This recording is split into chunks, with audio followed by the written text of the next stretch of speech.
अस्सलाम वालेकुम प्यारे बच्चों, उम्मीद है कि आप सभी ठीक होंगे। टाठे बच्चों इस सबक कोयल कर मुकम्मल। आज देखो अमिक सवालात। गोडनुक सवाल टाठे बच्चों, शायर ने पहले बंद में कोयल की किन 3 चीज़ों को बयान किया है। यानी शायर हफीजुद्दीन जलंद, हफीजुद्दीन शोक, इन कमन गोडनिकिस बंदस मज यानी नज़्म हंदिस गोडनिकिस बंदस मज गोडनिकिस हिस्सस मज कमन 3 खूबियन हंज एम कर्म जिक्र।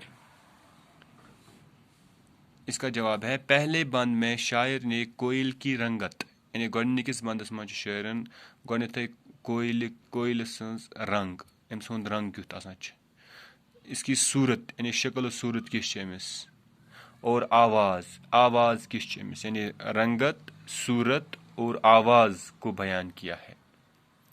दोयम क्वेश्चन टाठे बच्चों पत बाग का माली किस बात पर खुश होता है।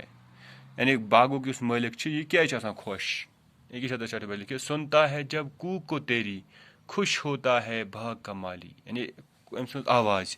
बाग का माली कोयल की लुत्फ अंदोज आवाज़ को सुनकर खुश होता है।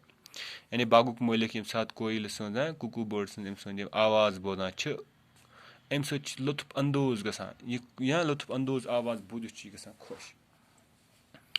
त्रीम सवाल टाठे बच्चों, इस नज़म में शायर ने एक ही मिसरा 3 बार दोहराया है, वो कौन सा मिसरा है। टाठे बच्चों अत में तो मिसरा गो यानी यह बंद इस नज़म हिस्स अत वन बंद अत मज 1 2 3 4 5 लाइन 5 लाइन अलग अलग 5 मिसर यानी 1 मिसर 2 मिसर 3 मिसर 4 मिसर 5 मिसर।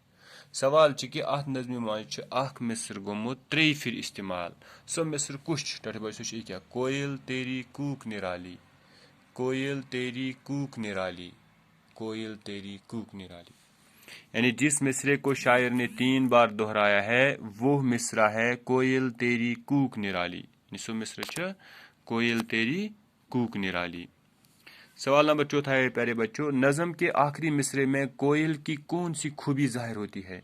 नज़म में हूँ आखिरी मिसर कोयल तेरी कूक निराली अत अगर त्रिलाओ टाठे बच्चों कूक से दिल तड़पाने वाली कोयल तेरी कूक निराली यानी आवाज़ सत आवाज़ अम सह दिल तड़पावान चान आवाज़ चान कूक यानी कूक जो कोयल की आवाज़ है निराली अलग थलग इस बे आवाज़। इसका जवाब है प्यारे बच्चों नज़म के आखिरी मिसरे में कोयल की खूबसूरत आवाज़ की दिलकशी को जाहिर किया गया है। नज़म हंदिस आखिरी मिसरस मज कोयल हंस खूबसूरत आवाज़ हंस दिलकशी यानी दिलस पानस कुन मायल कर दिल को खींचने वाली दिल की खिंचाहट को जाहिर करता है यानी पानस कुन दिलस खींचान।